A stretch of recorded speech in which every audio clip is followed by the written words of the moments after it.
Go live. Ladies and gentlemen, we are live once again. Can you believe it? Should we wake the kids and phone the neighbors or do something like?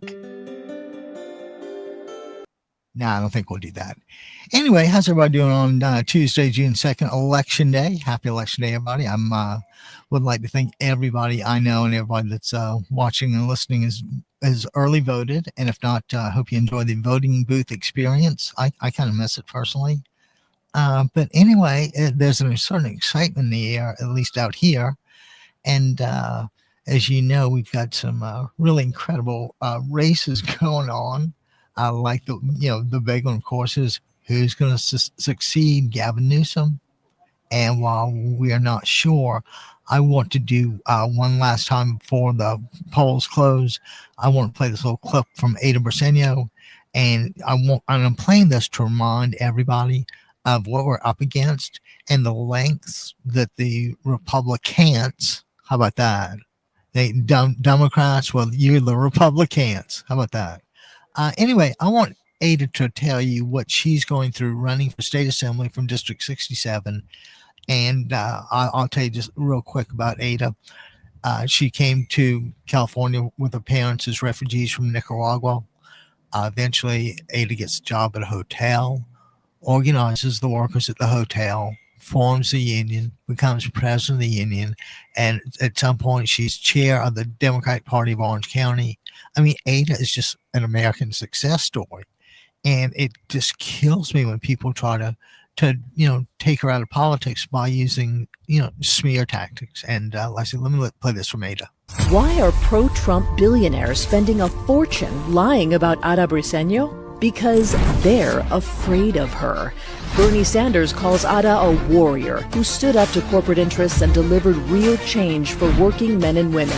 Planned Parenthood says Ada is a champion for reproductive freedom. Healthcare workers called her fearless. Join Bernie Sanders. Vote Ada Briseno for Assembly, the one candidate who strikes fear into the heart of Trump's allies. Thanks for letting me do that, guys. And every time I hear that, I think about, what Ada says and relative to Bernie and Planned Parenthood. And again, for the life of me, I cannot understand any objection to, Planned Parenthood. Sometimes it's a good time to have a child, sometimes not. Sometimes there are medical implications. You never know. And if I'm not mistaken, Judaism is the only religion that puts the health of the mother first, such that abortions are entirely justified. All that matters is the health of the mother. So, and I've had this little, rule I think would be really simple, and I'm kind of proud of it. But I think that when something is inside a woman's body, I think she ought to have the right to decide what to do with her body. I don't want God on limit or anything, but it's her body. I can't, what can I do? It's her body. I'm going to make her have this thing or this child, and like I said, not knowing the implications. To me, that's cruel. I mean, if that's not cruel, I don't know what is.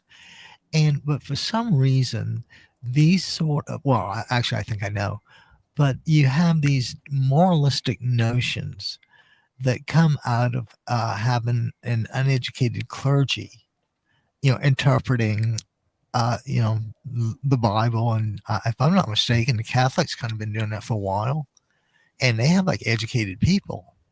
So they, they may take an absolutist position, but, it's well reasoned. And, of course, the Southerners who believe in that kind of stuff, it's really a matter of convenient religion. But the religion problem is an education problem. Because way back when people settled, I know Charleston was 1670, Jamestown was 1607, so you get the time period.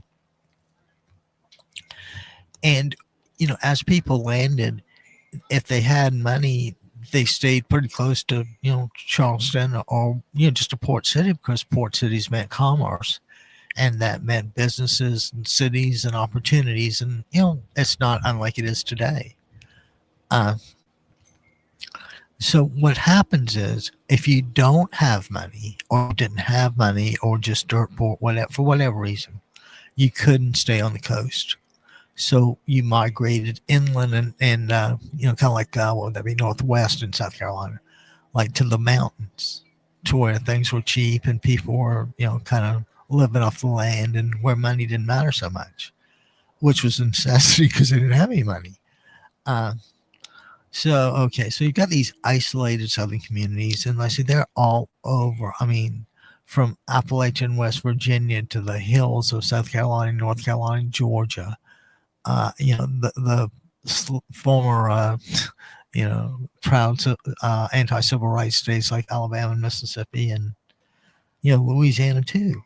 So what happens uh, is as people move inland and like I said, to the hills, what happens is you get a bunch of people together, and of course, it's not like you can just go pick out a book at the library or anything. They had to read what they had, and largely what people had and read was the Bible. And that's well and good. I kind of get that, and I can even see having a little informal debate chat session. I kind of get that too. But when you have let me contrast that with like the Presbyterians, for instance. When the Presbyterians came over, they were, good old Scotsmen, and they brought the religion with them. And what they also brought was an educated clergy. So that when the minister gives his sermon on Sunday, that it's grounded in a thought relative to the Bible, and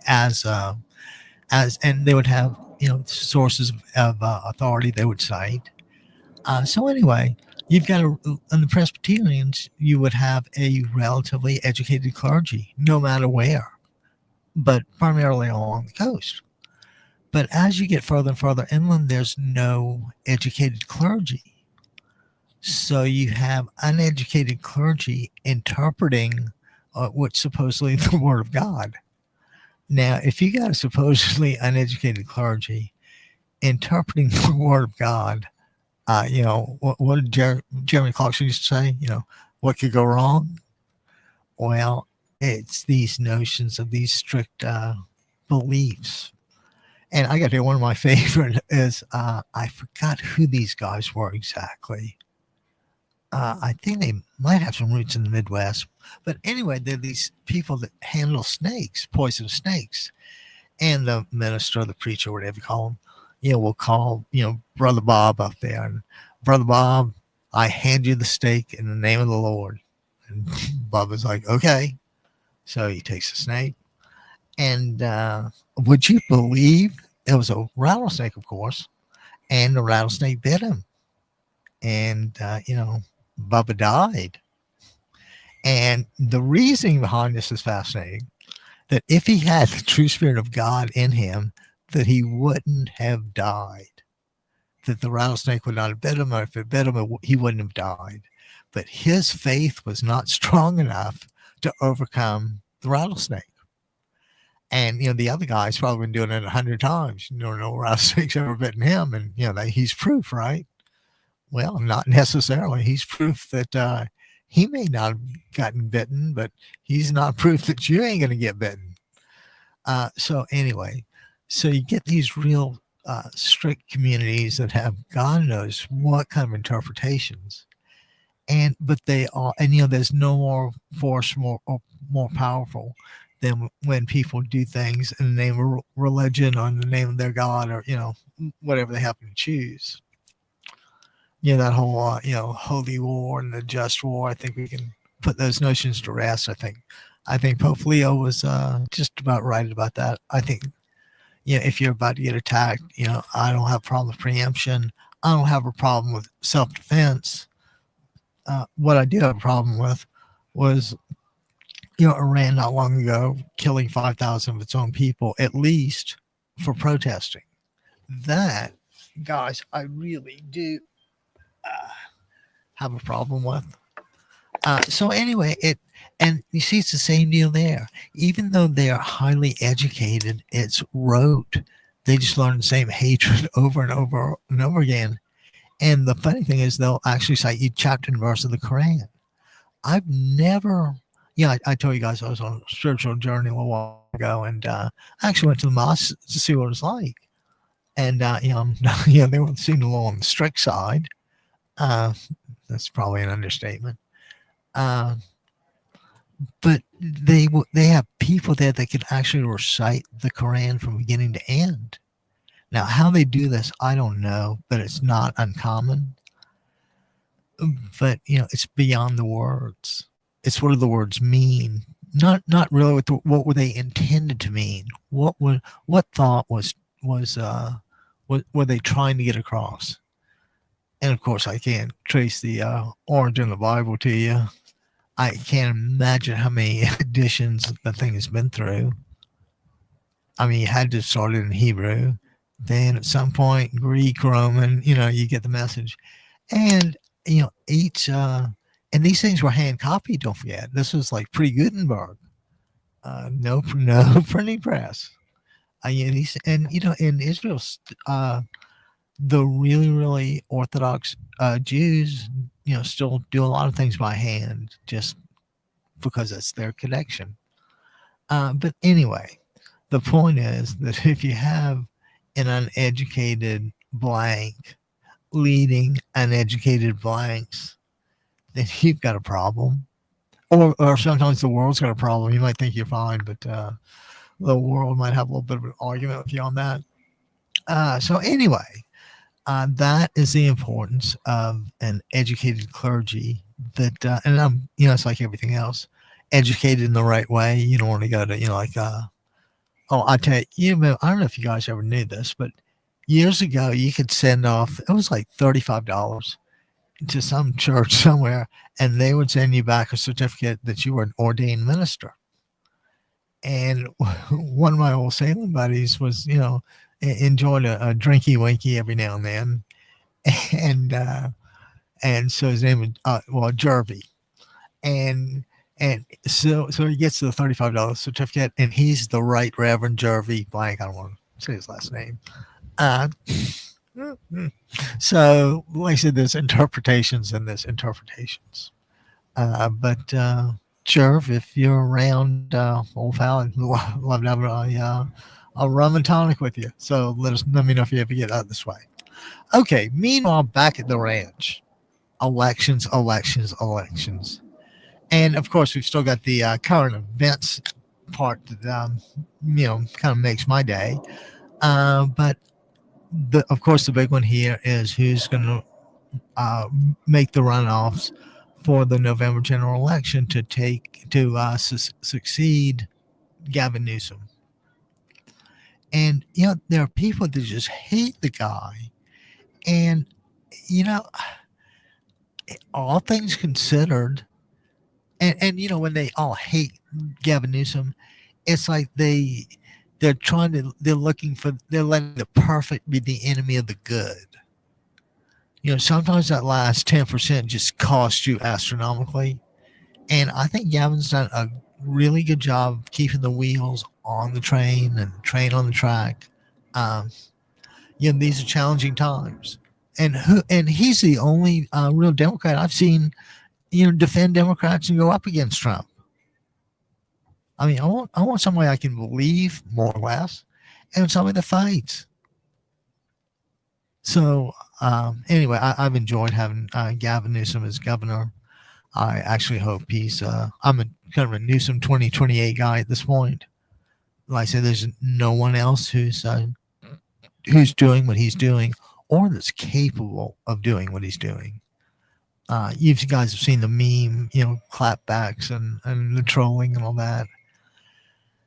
And, the sad thing is you have to do this to a 79-year-old guy who's losing his marbles, if indeed they aren't already lost. And you'd have to think that at least half of them were gone. I mean, I guarantee those little arteries in his brain and his heart start to clog up from those cheeseburgers and the Diet Cokes. And God only knows what that Diet Coke has in it. I don't if something says, like no sugar, it's like, well, what other piece of crap are you putting in there? And by the way, I'm not against health nut or anything. I just try to do like the simple things. So I have a shot of aging gracefully. I I'm sure people would doubt that too. But anyway, let's talk about that old El Presidente for a minute. And I, you know, I forget, today is June the 2nd. And if I'm not mistaken, that means we only have 11 more days to get our UFC fighting tickets to the White House. Yeah, I mean that's coming up soon. We can't miss that one. Uh, I'm really glad that he didn't manage to let people dying in Iran get in the way of his fight night at the White House. Can you imagine fight night at the White House while we've got people in Iran and all over the Middle East for that matter, and it's just open season. And what's the president doing? Well, it looks to me that if he's not, t- you know, if he's not working on his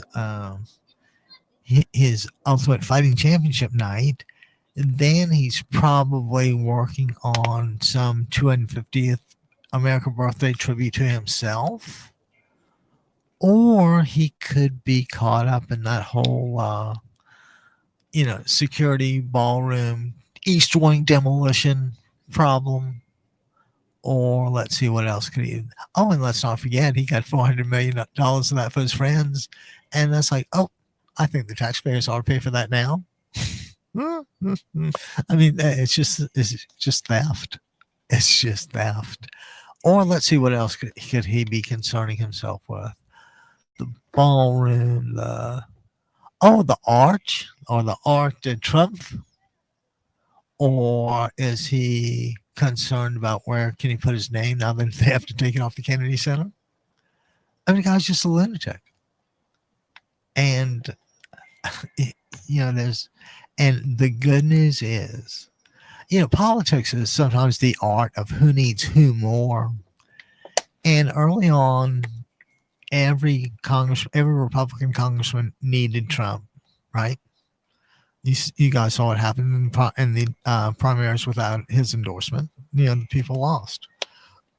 But that's a real gift to the Democrats, because all that does is ensure that the Republicans have the worst candidate possible making the case for election.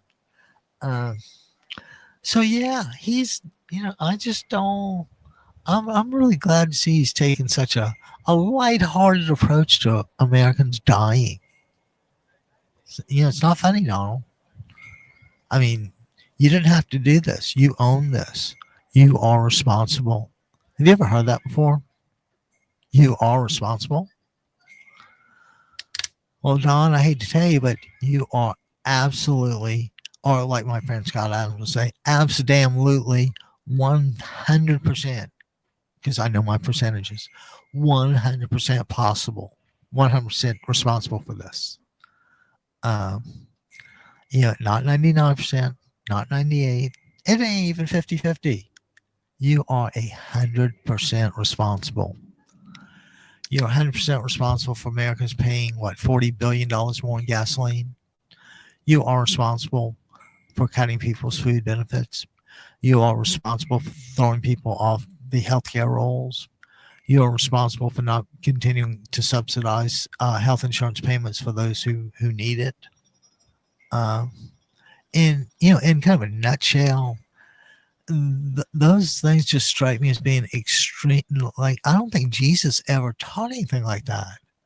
And see, of course, I'm not a biblical scholar, but I kind of thought Jesus was like, feed the hungry, clothe the naked, heal the sick. And isn't that like the general vibe of Christianity? And you got this 80-year-old guy just hacking away at things. And worse than that, giving others the right to hack, or not, unlike Elon Musk. I'm going to tell you, I sure wish there was an alternative to Starlink. I mean, I'd really like to have satellite internet, but I'm not going through Elon Musk to get it. I will find other ways, and I said, God only knows what they'll be. But yeah. So my thoughts on the fact that our president is soldiering through this war. He's not hanging out in the Situation Room watching what's going on 12 hours a day. No, sirree, not that president. He's outside making the case for his ballroom and his, and the $1.8 billion from the IRS. I mean, you had to have a judge come in and say, wait a minute, pal, hold the bus. Hold the bus. 1.8 billion and an agreement to not audit. Not only not audit you, but your kids. Yeah, I mean, who else thinks of asking for that but a really guilty guy who, who's probably cheated, just like the convictions show.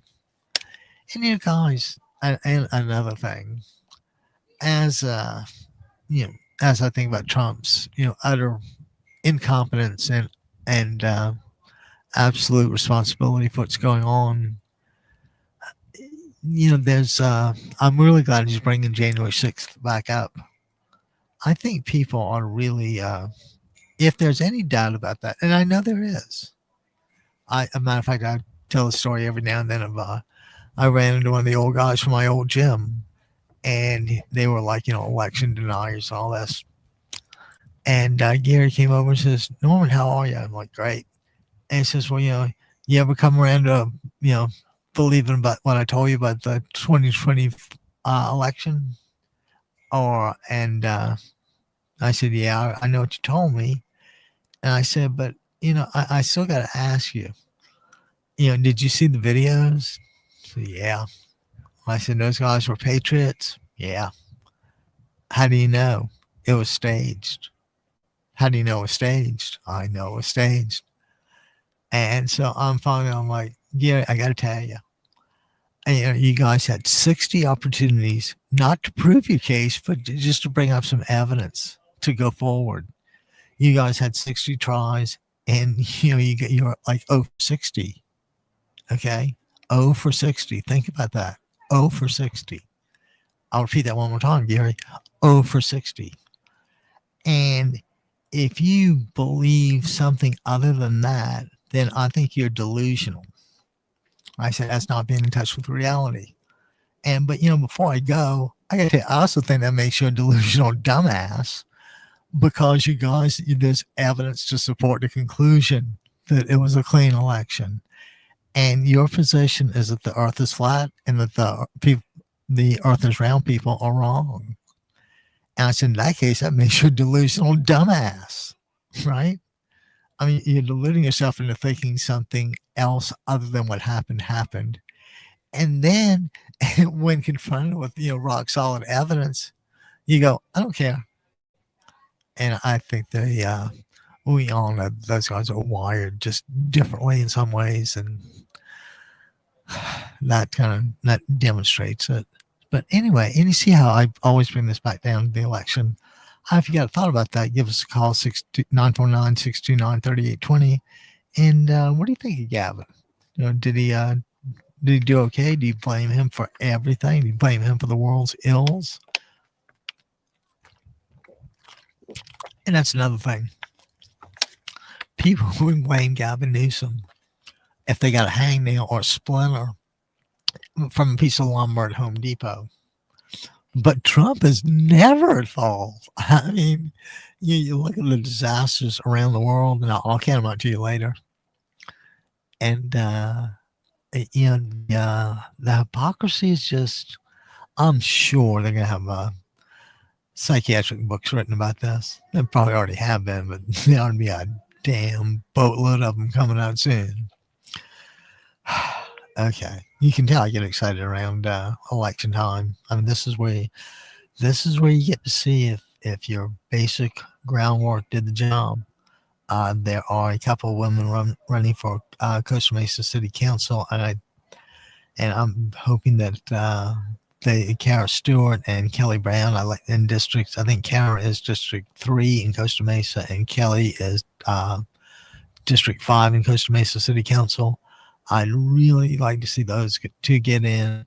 And I think Supervisor Katrina Foley deserves reelection. Uh, and you guys know my fondness for Dave Mann and Bob Garcia. I think those guys, particularly Dave. Dave is a bright, sharp guy. And, he gives a damn. I don't know if I told you the story, but I was at canvassing for him on Saturday. And like a geek that always wears glasses, I tripped over a concrete curb and fell down. It was a combination of mainly on my nose. I knew my head was going to hit, so I figured, let me sacrifice my nose. I don't want my forehead to hit the concrete, because in the history of the world, and that's like what, 13 billion, 14 billion years ago, in the history of the world, the entire history of the world, the concrete has never lost. They bat 1,000 or 100. In Donald Trump's words, they might bat 1,000. But yeah, so I knew this was going to happen. So I fell down, of course, broke, hit my nose, and this blood. And the woman that I was canvassing with knew some of the neighbors, so they came out and attended to me. But anyway, so of course I took the rest of the day off from canvassing for Dave, and did a few things I had to do, and next thing I know it was Sunday, and I figured I wouldn't do a whole lot, just just on general principle. I kind of need to. I'm busy 6 days a week. I really need that seventh, and so then Monday, yesterday, and it might have been during the broadcast, because I turned my ringer off during the broadcast, and I see a area code 202 number. Like, DC? Who's calling me from DC? This got to be a scam. So of course I wonder who it is, and it was Dave Min calling me to see if I was okay. If I didn't think the world of him before, I certainly do now. But the truth of the matter is that just confirms the kind of guy he is. The fact that he, I'm not. I mean, Dave's just that kind of guy. And I think that with his background, I think he's been at the Department of Justice for a while. And, people like Dave don't come around very often. We may think that, in these days and times, everybody's a Harvard trained lawyer. But, Dave really does stand out. So anyway, Dave Min for Congress. Bob Garcia too, Katrina Foley, who else? Anyway, I'll do them as Ada Briseno, we love our Adas. But anyway, so let's get back to a more or less coherent broadcast today. I make no promises, but we'll see what we can do. So you remember I was talking about how politics is the art of who needs who more. Well, let's look at things. Trump doesn't have a whole lot longer to get anything done. Relatively speaking, he could do enough damage in an afternoon to set us back a lifetime. But anyway, he's up against a time constraint, and the Congress is feeling a little testy now.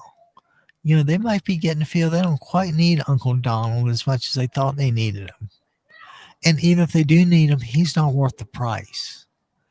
So you have this kind of indifference, if not outright hostility, that is kind of newfound.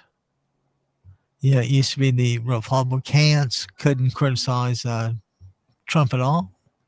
And now I think it took that $120 billion extortion attempt to get them really riled up into saying no. But, Thune's the worst. And the reason I say that is, do you know what he did before he was a senator? I think he was from South Dakota, North Dakota, whatever it is. He was a railroad lobbyist. Aren't you shocked? So, we know where his affinity lies. So anyway, that's just so what do we do? And, as he's got 8 or 9 conflicts going around the world. The point is that Trump and his administration never knew history enough to study it, to learn from it. When you think you're the smartest guy in the room, you don't need to consult history, do you? When you think you're the smartest guy in the room, you can fire a Navy secretary because you're smarter than he is, and you'll pick right up. I mean, you'll be able to work right in. And you see, that's just one of the fallacies. And another thing I want to tell you is when Trump sends his son-in-law Jared Kushner and his real estate buddy Steve Witkoff to negotiate with the Iranians, can't help but laugh. And the reason is the Iranian negotiators are nuclear specialists. They know the issue frontwards, backwards. They know how many grams of what to offer safely as a concession. And they've been doing this a while. And now keep in mind the topic is nuclear weaponry and the material it needs to make them, right? That's what we're talking about. So he sends these two people who have actually absolutely no knowledge of nuclear weaponry, and they just think they're going to kind of negotiate their way like they do through $1 billion real estate deals or $100 million real estate deals. And one of my old professors used to say "Rongo Bongo." So, I mean, the war should have been averted. The Iranians actually offered a lot of what we wanted, but Wickoff and Kushner were too stupid to realize what they were being offered because they didn't understand what nuclear weaponry. So, but like I said, that whole notion of we don't need anybody else, we are the smart ones, and it's not looking that way. It's certainly in feeling that way. And my only hope is that we start seeing some blowout elections. I can't imagine people are thrilled with. I mean, God, I paid almost $7 the time I filled up. So I had I was down to a third of a tank, and it cost me almost $100.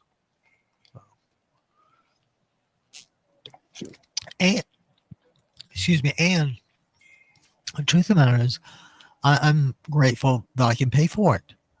There are people that can't, and that's what about them, Donald? Do you just Moran from that time, let them eat whatever it is they want to eat because they can't afford cake? What do you want to eat? There's plenty of sand out here, but I don't think it's really healthy. It's the whole notion of intellectual superiority.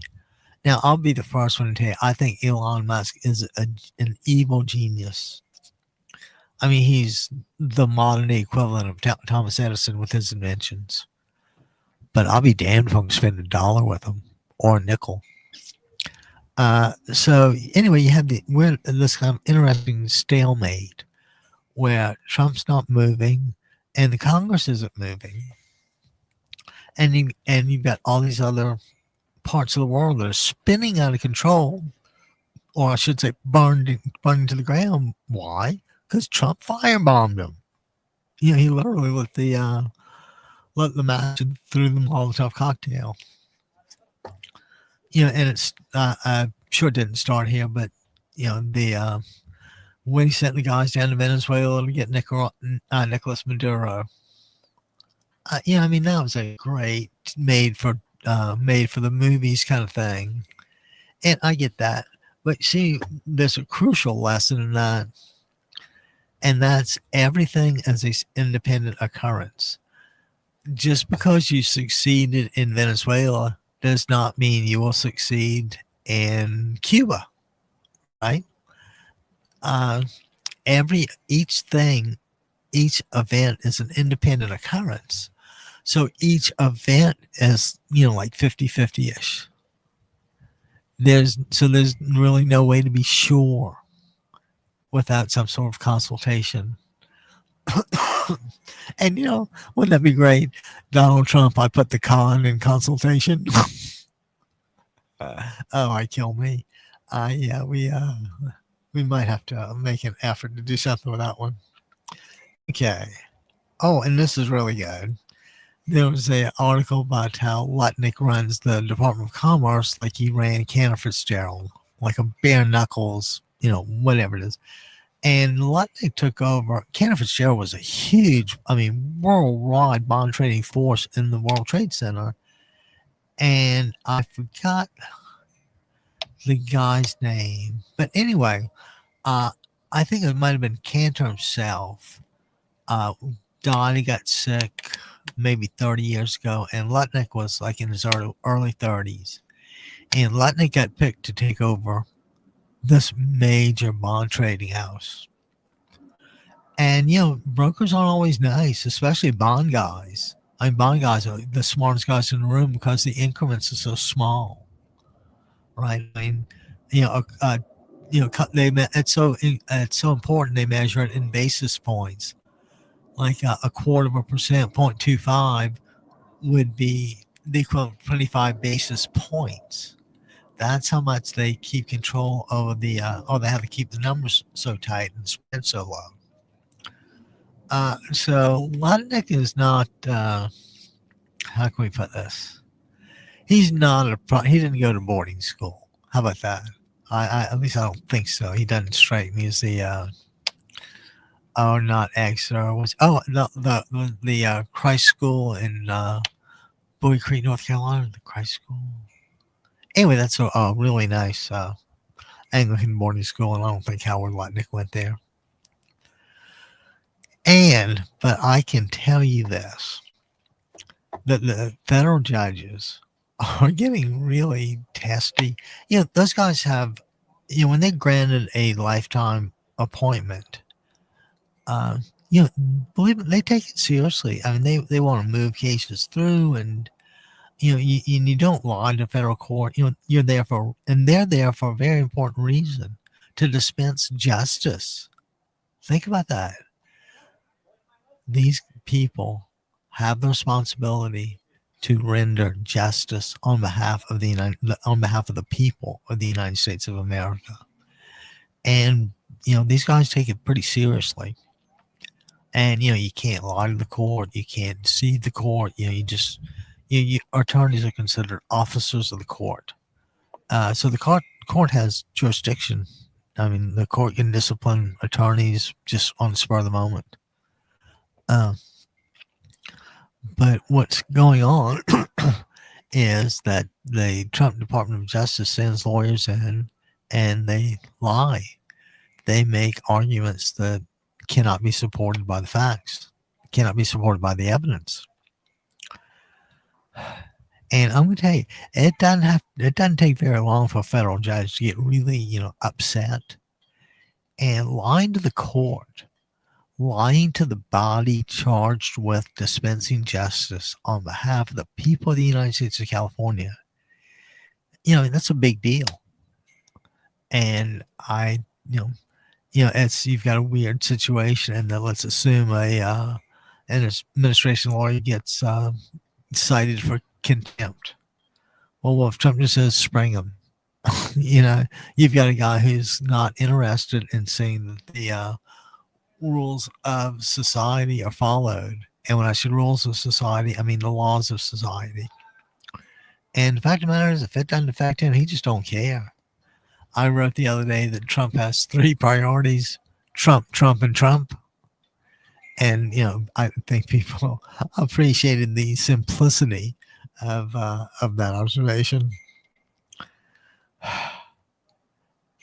Oh, and how about this Texas senatorial election?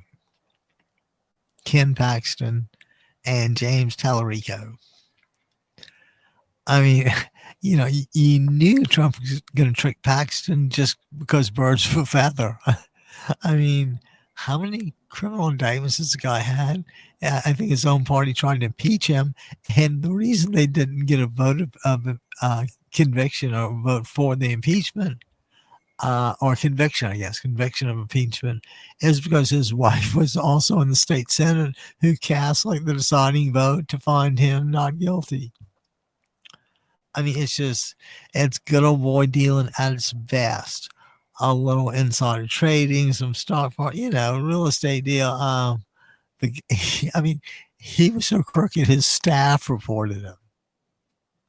And like I said, he was the state attorney general.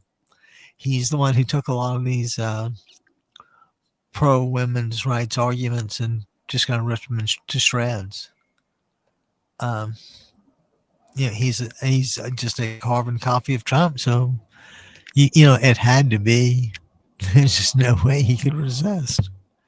I mean, Trump doesn't have much self control anyway, and he certainly doesn't have that much. And would you believe that I think it's 1 out of 6 people, that's like, what, 16% of the population, take antidepressants? Doesn't it seem a little much to you? I mean, 10% even seems a little high, but 16%, 1 out of 6 people? And, when you take those kind of antidepressant or mood changing things, I have a hard time believing that the same pill works the same way on everybody. And, when you start messing around the, I don't know what they call the psychotic parts of health, you really don't want your brain chemistry tampered with too much. I mean, I can see if you're like getting ready to jump off the building, you might want to, might want to back up a little bit. But as a general proposition, I don't think that mind-altering substances, particularly synthetic pharmaceutical ones, are helpful in the long term and the short term. You may get some relief, but I guarantee that you'll pay for it at the end. I've had this back problem for a while, and the doctors keep saying, well, why don't you get operated on? I'm like, because you don't have enough malpractice insurance in case this goes wrong. I'm not going to be able to, touch my spine. Are you kidding me? Especially somebody just, ran into in a hospital. I'm not, that's, get away from me. As a matter of fact, that pretty much happened. And I told the ER doctor, I said, get out of here. I'm revoking my consent for you to treat me.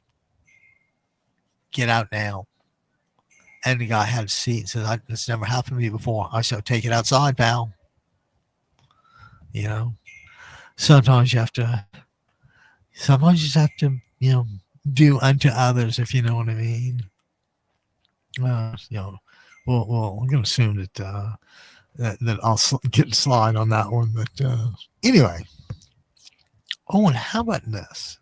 And I did this just kind of a global thing. But, everybody knows how big India is, right? Well, among people 15 to 29, so 25% of the population, 25% of the population, 25% of the population, of that 10% are unemployed. The overall unemployment rate is 3%. So if you're 15 to 29, it drops significantly. And I don't know what that says, but it makes me a little nervous. Societies don't need those sort of generational splits.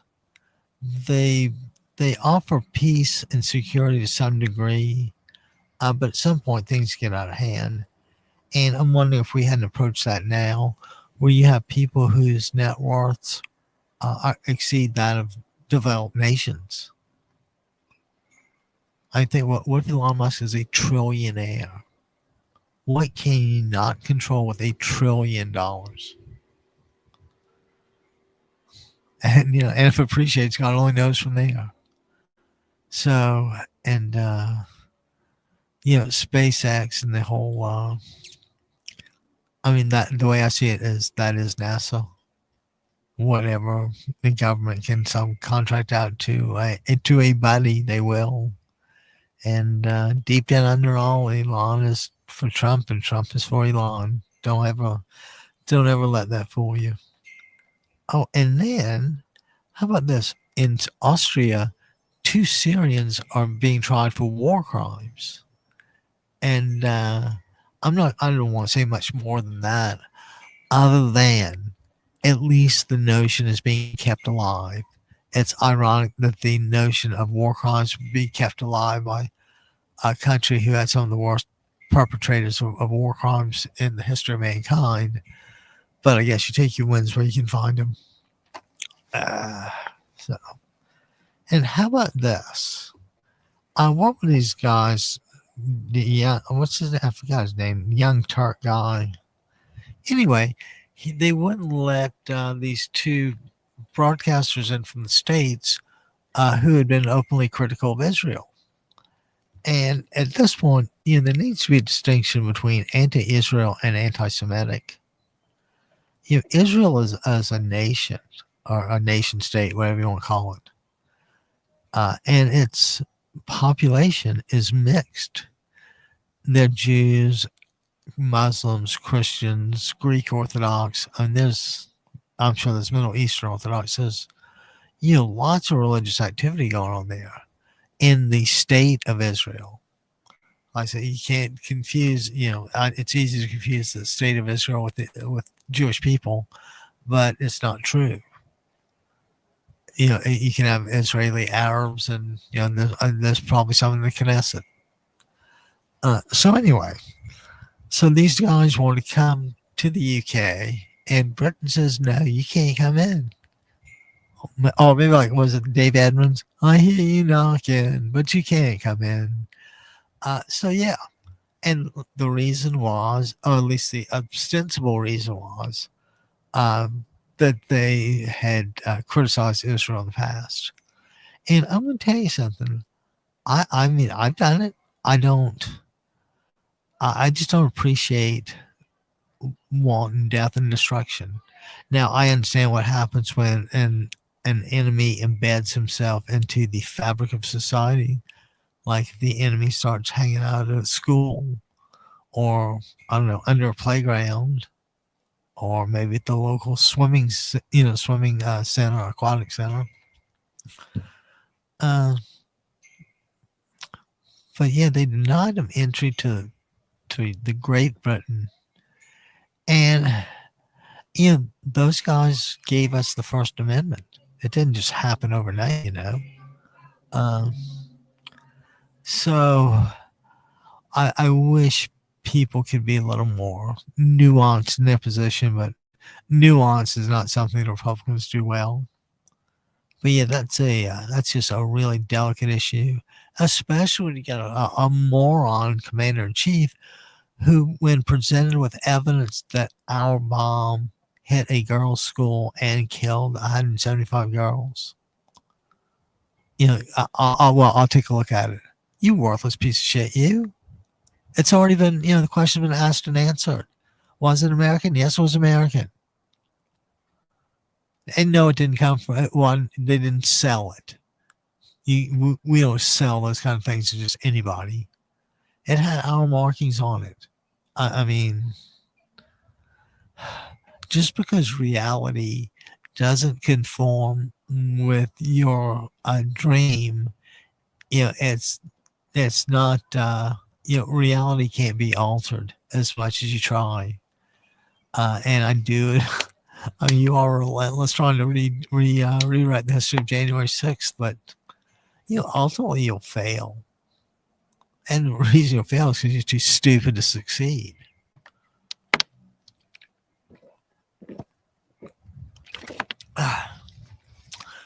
Oh, guys, this election day must have gotten me really charged up today.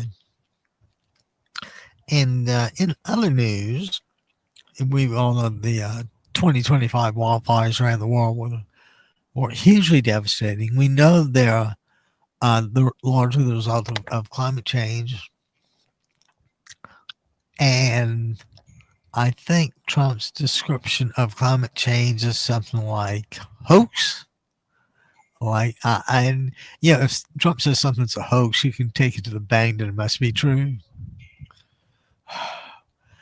So it'd be really nice to have, a competent geological team, weather service.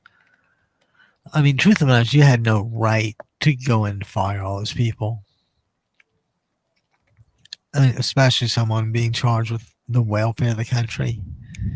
And like I said, but we know the deal, Don. You're destroying the country because you think the country was trying to destroy you. And I hate to tell you this again, but you're responsible. You are responsible. And just to round it out to three, you are responsible. Your actions have gotten you here, or us here. And we really need those science people. We need FEMA people that you disbanded. And I keep, and people don't talk enough to thank him for the $3.8 trillion he added to the debt. He added 10% to the national debt himself. And it's wrong just to say Trump did this, because he couldn't have done it without his enablers. The Senate and the House, and those bunch of uh, I mean, it's not even a second-rate cabinet. We're like, geez, so I mean, it's definitely a bottom of the barrel, and he can't hire anyone that knows more than he does, right? Otherwise, he looks even worse. So let's hope that these primaries give us some hope that things will turn around, and I'm largely optimistic. I'm really fortunate. California will always be a Democratic state. There's the occasional Republican governor. Like Reagan and Arnold and Pete Wilson. But I don't think any of those guys have really advanced their party's cause. Now, this is what I have been waiting to get to. Wars, raids, and airstrikes of Trump's second term. A look at American military operations and situation now. Okay, how about in February of 25? How about Somalia? And we're still working on that. How about March of 25? Iraq, why not the bunker buster and total obliteration thing? That was in May of 2025. No, I'm sorry, March 2025. Also in March, you had Yemen and the Houthis. And, the Houthis were attacking Israeli flagships and all that in the Red Sea. And the truth of the matter is they're attacking fewer ships these days, but plenty of commercial boats still steer clear of those guys. It's not like they have a an elected leader whose word you can trust. It's kind of like the U.S. We've got an elected leader whose word you can't trust. And then in June, Iran. Oh, that was the bunker buster one. Okay, total obliteration, right? Did I hear that right? Total obliteration. Yeah, that's kind of what I thought you said. Okay, and then we move on to September of 25, and we have Venezuela, Maduro, and the boats. And as of now, we have destroyed 59 boats and killed and or maimed 200 people. And Don, don't let the memory of that get in the way of you're having a good time at the fight. And then December 25, there was Syria, and a munitions site was blown up. And December 2025, you had Nigeria with the same situation. Turning to this year, Venezuela in January had kidnapped Maduro. February was Iran again. I think May, Nigeria. Actually, Nigeria and Cuba. So, what do you think they're on? Are we ahead in any of these places? Are we ahead in Somalia? No, they're still striking. Are we? How are we doing in Iraq? We killed their senior state leader, didn't we? Yeah, and how'd that work out for you? Yeah, right. And then March of 25, Yemen, and the Houthis. Are we better off there? Are the Houthis, are they not a problem anymore? No, they still attack when they want, enough to keep us and the insurance companies busy repricing insurance because a commercial vessel has to have insurance when it, or else it won't can't dock at port. So the insurance guys really have the key as to when boats move and how quickly and where to. So we got Syria, Nigeria still. Is Venezuela working out? Yeah, it's gonna. I'm sure it works out well for the people that are helping Trump steal. Yeah, if you're a law-abiding citizen, it might not be going too well. But if you're a criminal under Trump, you should be like the Full Criminal Employment Act, right? I just can't help but hire them. So anyway, are we better off Venezuela? Well, probably not. Iran, well, I think we're there now. Nigeria, Cuba. Uh, last thing I heard was Cuba doesn't have gasoline to pick up the garbage, to run the garbage trucks. And I'm going to submit to you that if you ain't got enough gas to run the garbage trucks, it's not a good situation. And why we are doing this, I have no idea. I mean, Trump seems to have this inferiority complex where he just has to squish everybody into submission, and it don't always work, especially when you get older. You don't. You kind of. You, in Hollywood, there's three kinds of stories. There's person on way up, person on way down, person making comeback. Well, I think the next thing after that is person crashing. And Trump, I will wager that he's not going to live out his term. It might be, natural causes, a heart attack or stroke, or might be an assassin's bullet. And I'm not crazy about that. The last thing I want is Trump as a martyr. I mean, he's bad enough when he was alive, but you don't want to make him better than he was dead.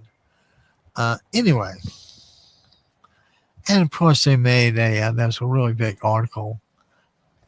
You know what? Is it almost 1 o'clock? Have I gone on for almost 1 o'clock and not suggest anybody give us a call at 949-629-3820? 949-629-3820. We'd love to hear your thoughts on this, particularly a lot of the local stuff. But, as obsessed as I am with local stuff, there's just major stuff around the world that can't be ignored.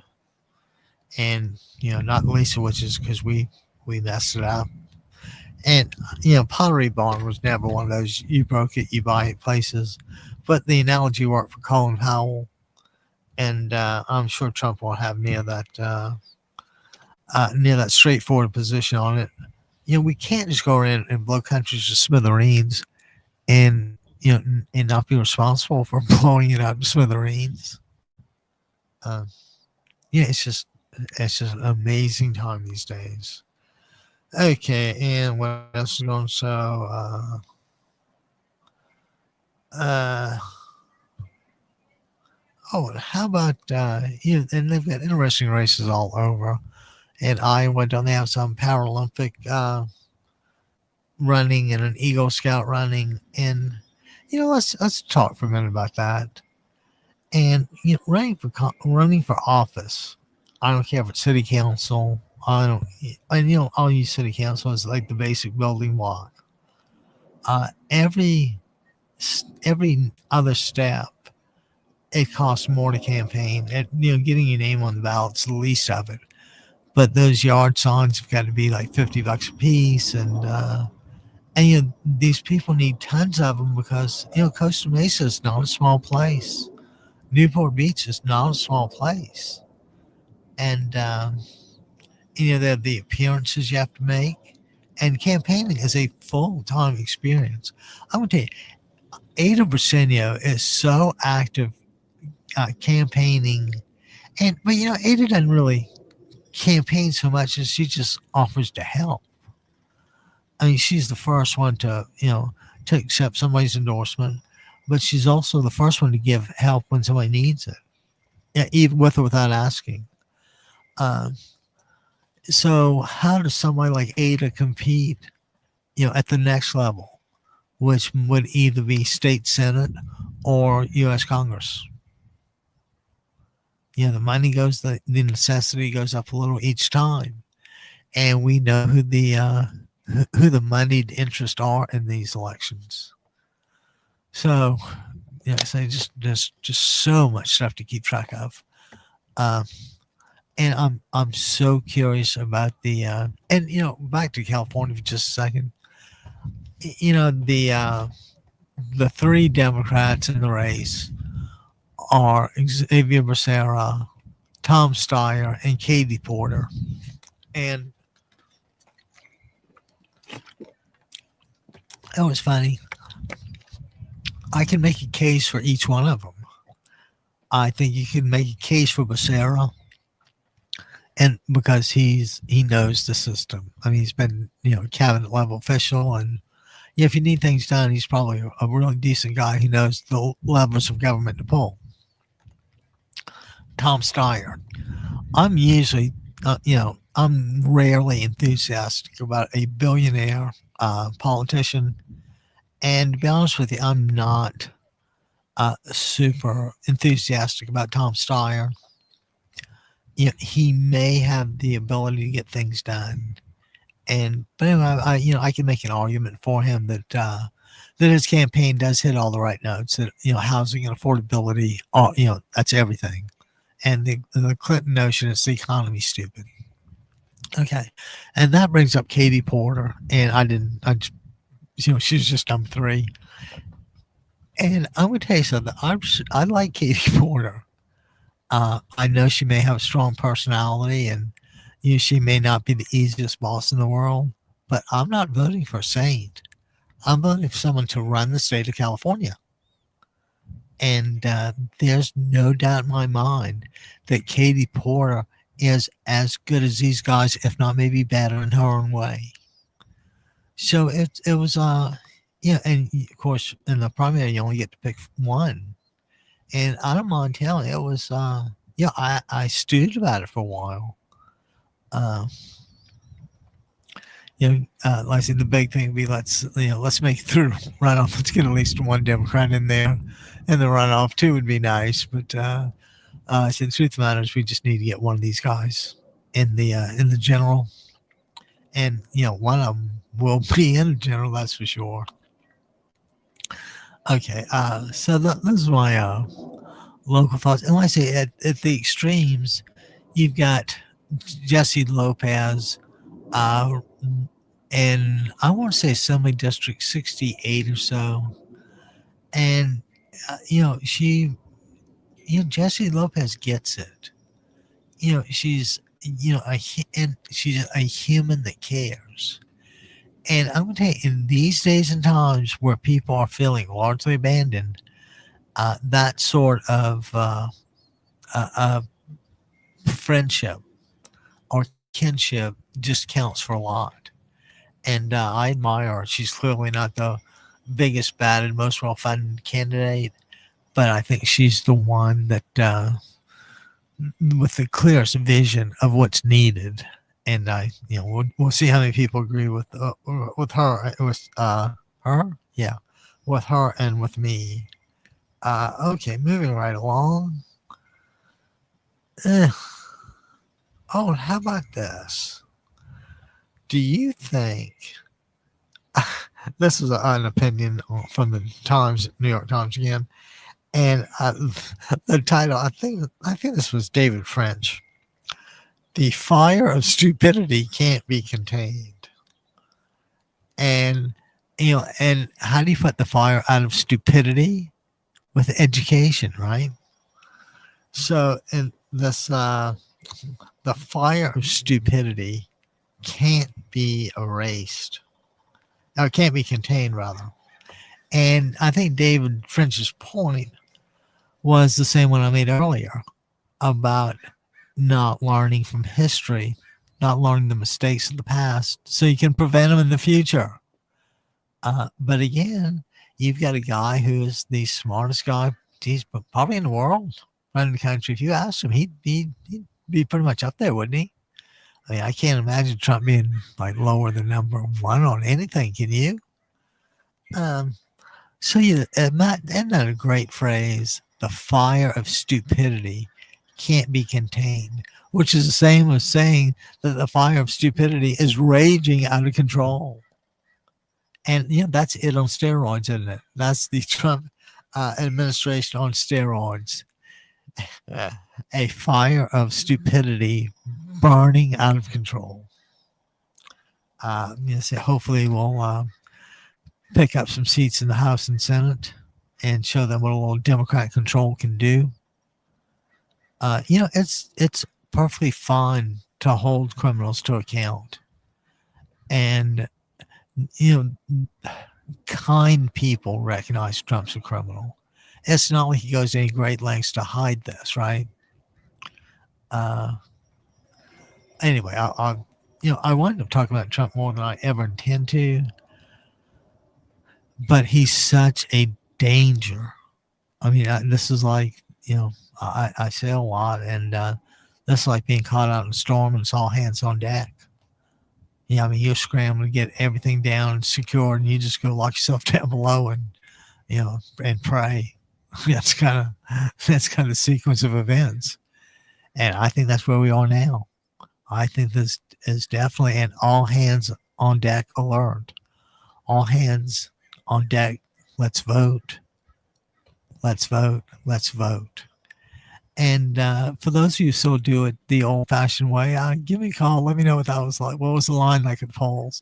949-629-3820. We'd like to hear your in-person at the poll experience. I haven't even looked at a TV or anything yet, and I have no idea. I'm hoping to God that lines are around the corner, around the block, whatever, with early voting, it's always a little difficult to tell. And that's why, I don't know if you guys know this or not, but when you have the opportunity to vote by mail, the earlier you get it in by mail, the earlier it's available for the data analysts and the statisticians to work with it. So just, if you get a chance, get it in early. It helps. It really does. Okay. So now that I've turned you on to the fire of stupidity that can't be contained. Yeah, and in that, what you think of when Trump starts to talk, he comes the fire hose of stupidity again. And and I think this was Frank Bruni who did this second editorial or opinion section rather. And it was beneath all that bluster, Trump is sweating. He's delusional, but I think he might have just enough in the water to have some vague understanding of not only what's going on now, but what may well happen in the very near future. I mean, if Democrats can control the House and Senate, my God, this is, things, hold the bus. Hold the bus, hold the bus. And that's why this is so important. We really need Democratic control of something. When you don't have power in Washington, or when you don't have anything in Washington, you don't have any control. You need a branch of Congress to speak. And they were designed to be three co-equal branches. And we both know how that's worked out.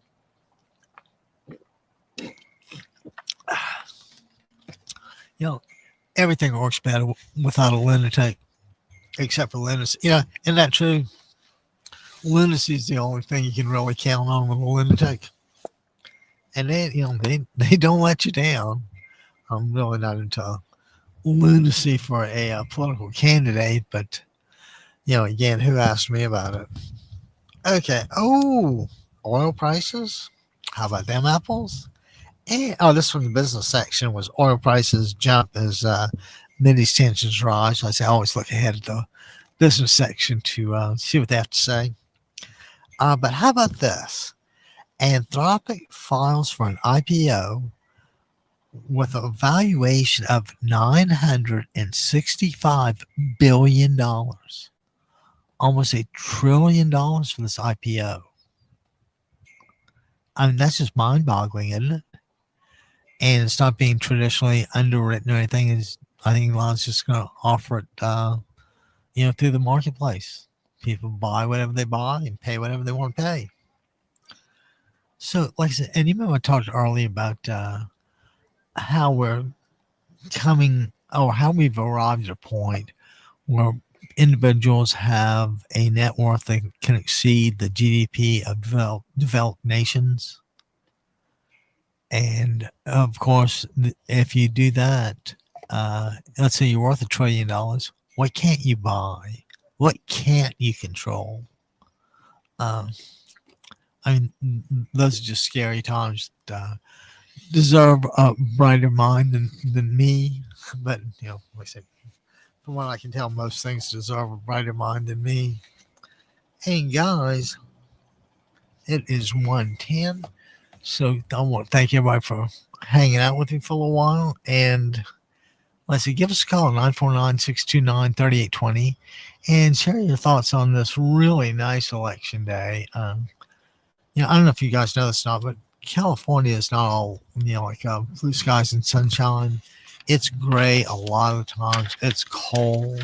Well, relatively cold and rainy. And, not every day is like this.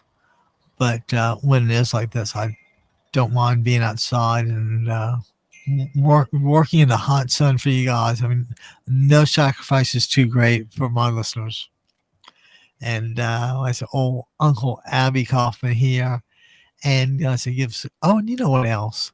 If you go to the website, democracyradionetwork.com, you'll see a little PayPal donate button. And if you scroll down, you'll see a live stream button. Then if you scroll down a little more, you'll see the phone number and email address. And if you're at the website, let me tell you what I don't want you to do. Excuse me. I do not want you to hit the donate button. I don't want you to click it. Don't click it. Don't hit it. Don't tap it. Because what I want you to do is smash the living daylights out of that thing and make a little donation so Uncle Ab can pay his rent. How about that? Maybe a little food on the side. Who knows? I don't want to ask for too much, but a little donation, the old food, shelter, clothing department would be welcome. Okay, so now we are over in the UK and with the Financial Times. And would you believe that the front page business article in the New York Times shares the headline with the front page of the Financial Times? And of course, that would be the Anthropic deal. And we'll see if Wall Street has an appetite for debt like this. And this is, or we'll see if Wall Street has an appetite for AI labs by filing for $1 trillion filing listing. A trillion. I mean, the legal fees must have been in the tens of millions. I cannot imagine how you structure something that big. But Elon might have just asked Anthropic for a little help, huh?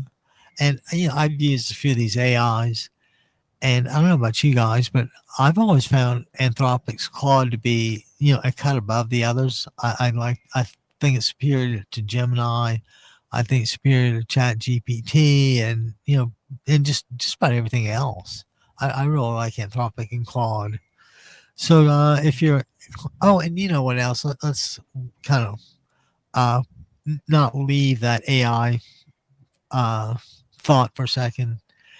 And the truth of the matter is, if you look beneath the stock market, the New York Stock Exchange, what you'll see, or actually more so than NAS, what you'll see is that if it's related to AI, people just dump money in it. It's that .com frenzy all over again. Where does it stop? I don't know. But I do know that I think it's just criminal for a commercial enterprise to go into a community and essentially buy the natural resources of the community or take it. I mean, you hear about towns running out of water because of data centers there. And, I mean, if you guys are this bright, solve this problem too. I mean, you got to do something here. We cannot have you taking over cities and towns, and we won't allow it. I mean, trust me, if the thing gets built and the people don't want to be there, you're going to wish you didn't build it there. So, we need to be really active on that. I know I know that's like the fear of God in the community. If they think that's going to happen,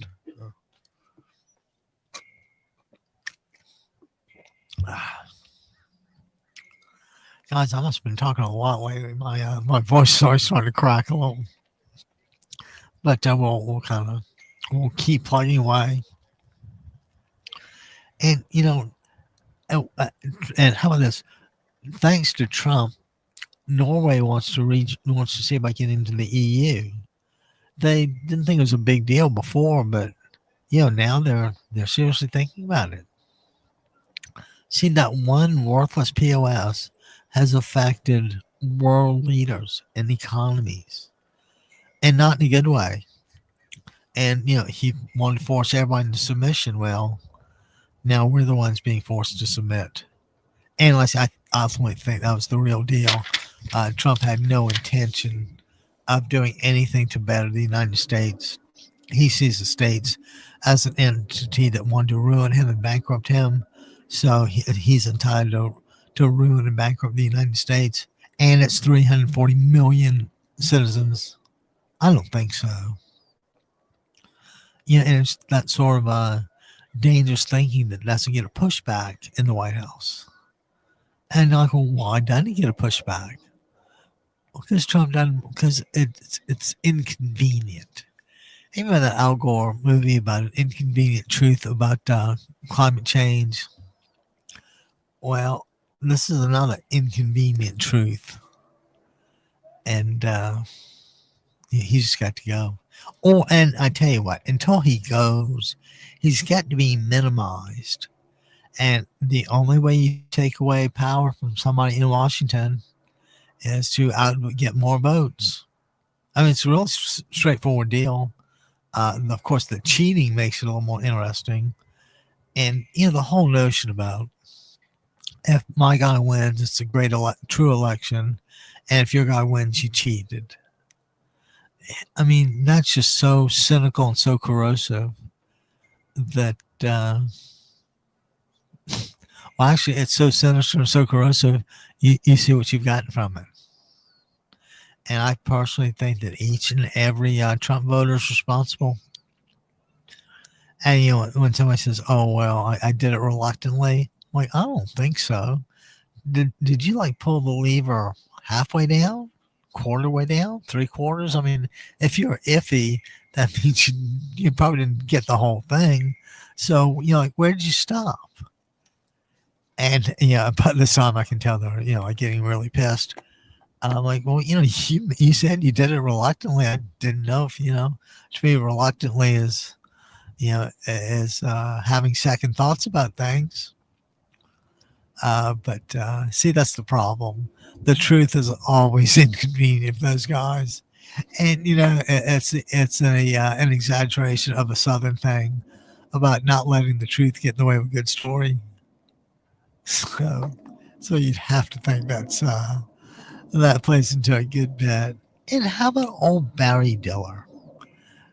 Barry Diller, I think I forgot what he did, but then he bought Home Shopping Network and just, made a $1 gajillion on that. But anyway, he submitted an $18 billion takeover bid for MGM Resorts, the casino people. And you can rest assured Diller did his homework on this, but $18 billion in this money to be made. Go figure. Oh, and how about this? You guys know about SoftBank in Japan? they fund a lot of initial things, and they're like a huge VC. But I mean, they have like billions of dollars in back, and I think maybe the president of Sony's son runs it or something. It's a really big deal. And anyway, SoftBank is now worth more than Toyota, and there's one reason for this: the demand for the AI stocks. So, as the price goes up, SoftBank looks better and better. And SoftBank has made some huge mistakes in the past, uh, but they know what they're talking about with this one. SoftBank value beats Toyota due to AI demand. How about that? How about what's his name? The newly retired Warren Buffett from Berkshire Hathaway. Those guys bet $8.5 billion on a home builder, U.S. home builder Taylor Morrison. I'm not really into that kind of stuff, so I don't, you know, I don't have much to say about Tyler Morrison, but an $8.5 billion bid, you'd have to take really seriously. I mean, that's a big bet, and you would have to assume that Berkshire's got some of the best research in the world, so they obviously can rationalize it. God only knows. Can you imagine? Anyway, following that, does anybody know what a convertible bond is? Well, a convertible bond is something that usually pays a little less interest than a traditional bond, but and if something happens, you get to convert that bond into a predetermined amount of shares of stock. So you got equity from your debt. So it's kind of like, what a call option is. If you think something's going to go up in the future, you want to buy it now, right? So that's a call. On the other hand, if you think something is going to drop, you want to buy it when it's high and sell it when it's low, and that's how a short seller works. So my point is two things. That number one, the AI boom puts U.S. convertible bonds in line for a really, really, really good year. But the other thing is that is how the AI boom is pushing everything. So if you look at the stock market gains, they aren't as widely distributed as a healthy economy would be or could be. But I got to tell you, I do think convertible bonds are a really good thing, especially for older investors. Like I said, they're willing to take a little less because they may not need the full return, and see what happens to the underlying stock and company. And like I said, getting to convert's a really good deal. Oh, and I'm going to get into some of the opinions and editorials from the Financial Times. And if anybody has got anything to say, wants to share their opinion or just vent, give us a call, 949-629-3820. We'd love to hear what's going on with you on this spectacular election day. Excuse me, it's must be about 70 degrees, and I hope the breeze and making too much microphone noise. I never really know. So anyway, now let's say we're into the opinion section. And there's really a poignant one, and it says, America at 250 must remember all of its history, the good and the bad. The good so we can celebrate, the bad so we can make amends and learn from it. And the point that the author was making here was aimed at the Native Americans and what we did to them when we settled the West and our manifest destiny. Remember, I led off telling you that when somebody claims God is a motivating force for war, watch out. Well, somehow or other, it was contrived that it was our manifest destiny to move westward, take over all this uninhabited land. And the truth was, it was been inhabited for thousands of years. Native Americans didn't have a system of title, and to Westerners, title is what signifies ownership. If you ain't got a title, you ain't got ownership. If you ain't got ownership, then I'm gonna come take it, which is exactly what we did. And I could care less about material things. They come and they go and all that. So I really don't care if people got ripped off and trading blankets for beads or whatever. But what I do think is just inexcusable was the number of times we would make deals with the Native Americans for like guns, and we would give them old guns that wouldn't work or that would blow up in their faces, and we kept asking them to trust us, and they kept trusting. And as you look around, they're being hunted like animals, wild savages. And like I said, they've been there for a bajillion years before us. They were, some people, some Native Americans were peaceful and some were not. But I think they were largely more peaceful than not. And I would encourage anyone, just for the heck of it.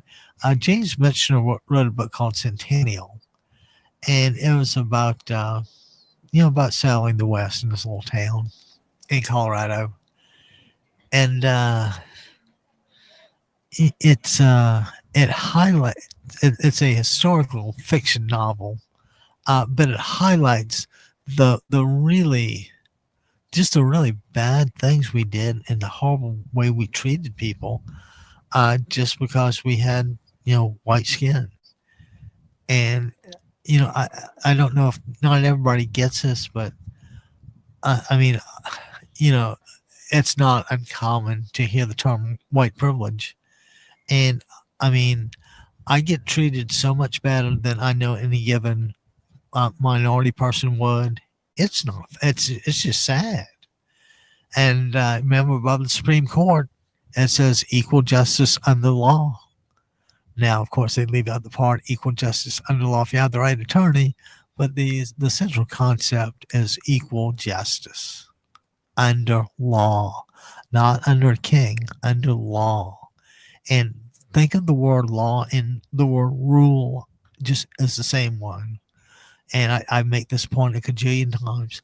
Societies are just like games. Without rules, laws, they cannot exist. Okay?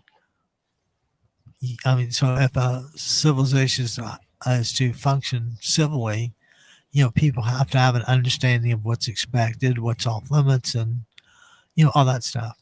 And that was the brilliance of the Native Americans. They considered things alive as being incapable of being owned and only capable of being shared, like land. It was just inconceivable to a Native American that somebody could actually own that which is, sacred and holy to them, the earth. And it'd be a much better place if we kind of treated the earth a little better too. I was reading that in preparation for the political rally that the 250th anniversary celebration has become, thanks to that like I want to say 50 gallons of fuel or something got spilled on the mall. I mean, guys, are you incompetent in everything? I'm convinced the Trump administration has not one competent person in it. And if they are competent, they're doing a damn good job of hiding them. Because I just don't, I don't see it. And I don't think it's certainly not being, front page news. Every now and then I'll, roll to the Fox News and, those guys just, people tend to forget that it wasn't that long ago that they settled a defamation lawsuit for, well, I want to say, I could say $787 million, but I'll go ahead and round that up to $800 million. And if I'm not mistaken, $800 million is awfully close to $1 billion.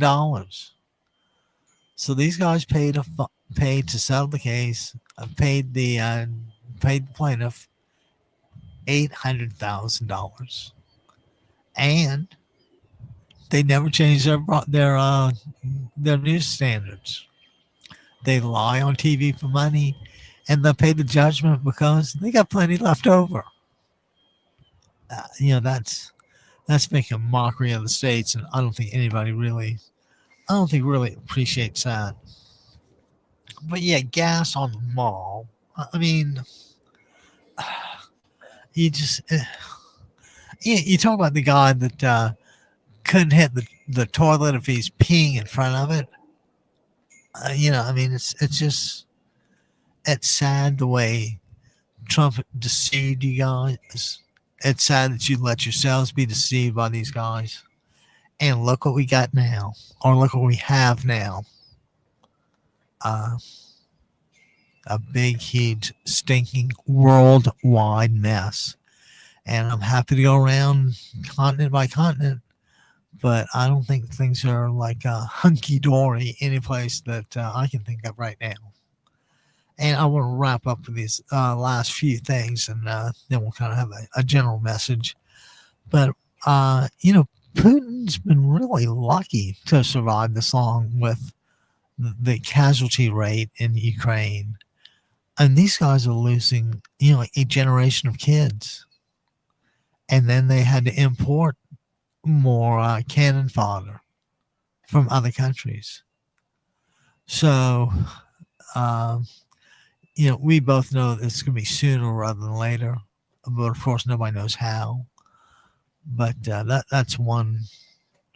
If there's the Sikhs have this way or this word called guru, and everybody thinks that a guru is just like a know-it-all, smart guy in any particular area, but guru really means a revered figure, and I think Zelensky should be a revered figure in world history.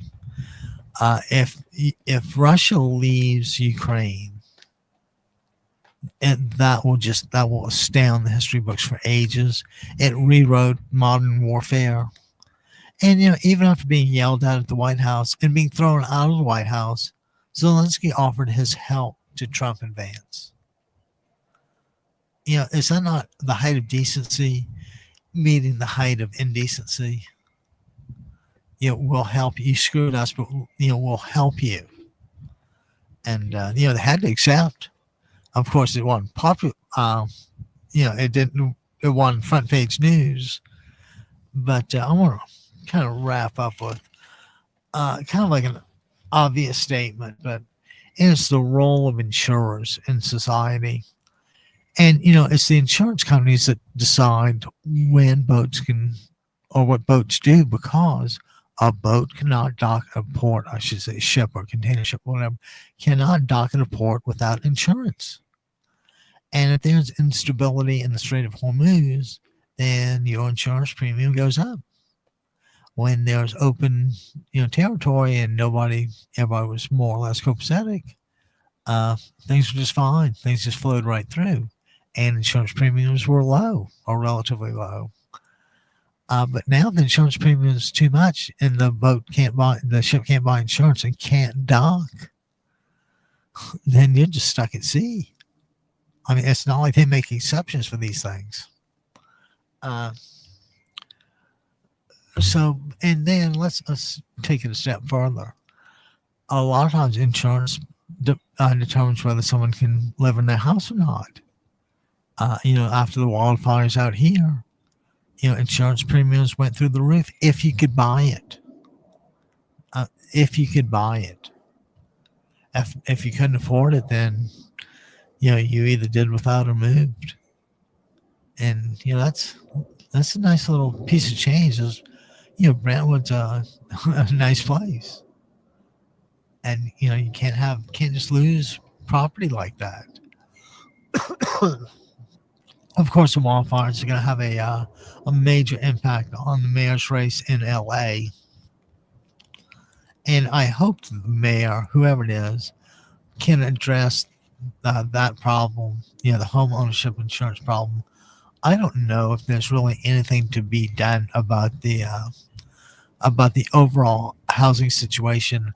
I think there may be niche opportunities to maybe build tiny home communities in urban places. Uh, but the truth of the matter is, and I'm going to pick California. And I'll use round figures. Let's assume a house is $1 million, which pretty common, and let's say there's some sort of a recession, depression, whatever, and your house is now worth $800,000. Well, that's ordinarily that would look like an opportunity for a buyer to come in and buy it at 800,000. But what you're overlooking is what that does to the lending institutions who are holding all these mortgages that are suddenly underwater by 20%. Talk about a scary situation. So I don't really always want to leave on a scary situation. But the way I will leave today is that I hope everybody voted. I hope everybody voted just once. That's like, all the rules allow. Um, and I have no idea if you're going to a watch party tonight or not. I'm going to try to find my way to one or two. My throat, I keep talking about my throat getting a little dry, so maybe a little adult beverage would be just the thing for the old vocal cords. So, guys, I'm going to wish you a happy election day. I'm going to hope that your favorite, not your favorite, but the politicians you voted for, the Democrat politicians that you voted for, get elected. And guys, hang on, it's going to be a wild ride. So, and you know what they always say, or what I always say. Oh, I don't always say let's clap, do I? Or did I say let's have a little round of applause? Let's have a round of applause for our host, Abby Kaufman. Oh, I'm much too easily entertained. All right, guys. Happy election day. Go to a party, rock out, and take care. Stay well,